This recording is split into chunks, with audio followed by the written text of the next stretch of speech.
Alright, good morning everybody.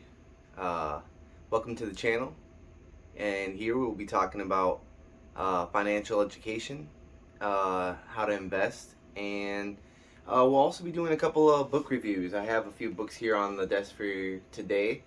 A few good reads: The Richest Man in Babylon, and also Tony Robbins, Money Master the Game. But we'll get into those a little later. For now, let's talk about the Feds, and they just raised the basis points, 50 basis points. So that's about half a percentage, meaning it's going to cost more to borrow money from banks and just to borrow money in general. How about we take a look at the market and see how it's doing on this Friday morning? Dow drops 360 points after jobs data, after steepest fall since 2020. By William Watts and Barbara Kallmeyer. May 6, 2022, 9:44 a.m. Eastern Time. U.S. stocks traded lower early Friday, extending losses after the biggest daily drop since 2020 on Thursday, as investors weigh April jobs data amid heightened stagflation fears.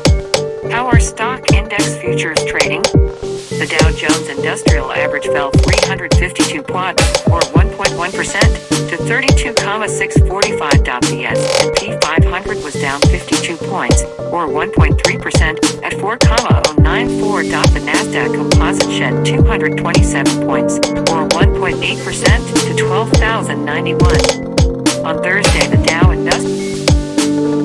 So, as you can see, the market is we're having a huge sell-off. Friday's not making it any better. Let's go ahead and switch over to Yahoo Finance.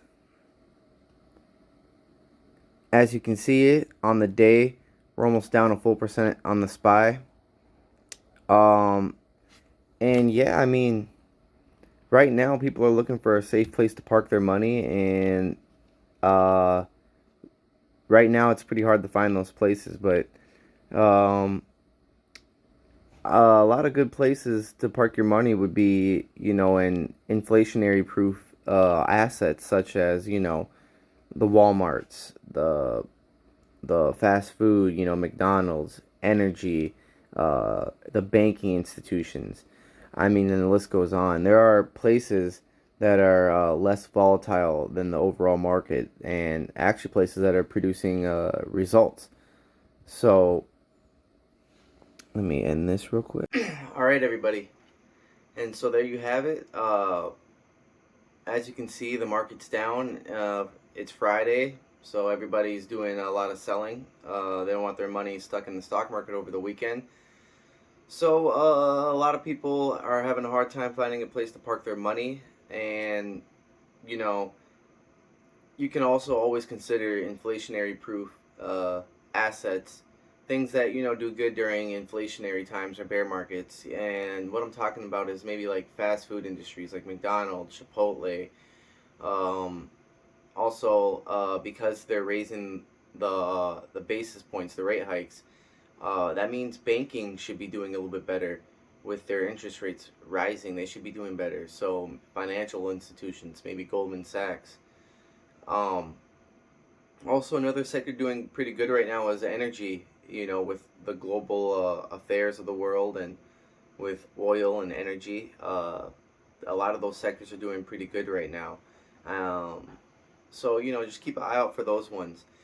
And yeah, and these books right here I have with me, these are for, in the following weeks we're gonna do a couple book reviews on some of these books that really helped me, because you can watch all the YouTube videos you want and all the YouTubers you want, and I know I have had my fair share of watching some great YouTubers. And not to say that they can't help or teach you anything, they definitely can, but I'm telling you from first-hand experience, the vast majority of my knowledge, or the foundation, came from books just like these. They really build a ground level of understanding, so you understand what they're talking about, because in the financial world they try to make things more complicated than they really are, but once you break them down and understand them, it's not as complicated as they make it out to be. And not all these books are financial books. Some of them are more like the life help books. Like this first one right here, Habit. You know, it's more about creating breaking bad habits and creating good habits, because the end result is everything that you've chosen to do added up. So the sum of everything you've done is where you're at now. So this book, focuses on building positive habits. Brushing your teeth every day, maybe meditating or exercising, um, those kind of things. It's a great book, but for the vast majority of them, they are financial books. Financial Freedom, very good book. I Will Teach You to Be Rich, very fun read. That's a easy and fun read. Richest Man in Babylon, a very simple, easy book to read, about the principles of setting aside part of what you earn from your regular job. And we love Tony Robbins, Money Master the Game. Now this is a bigger book, 600 pages, but it's still full of just gold. So um, yeah, you need to invest in yourself, and these books don't cost that much, around $10 a pop off of Amazon. So you really need to invest in yourself and read some of those books.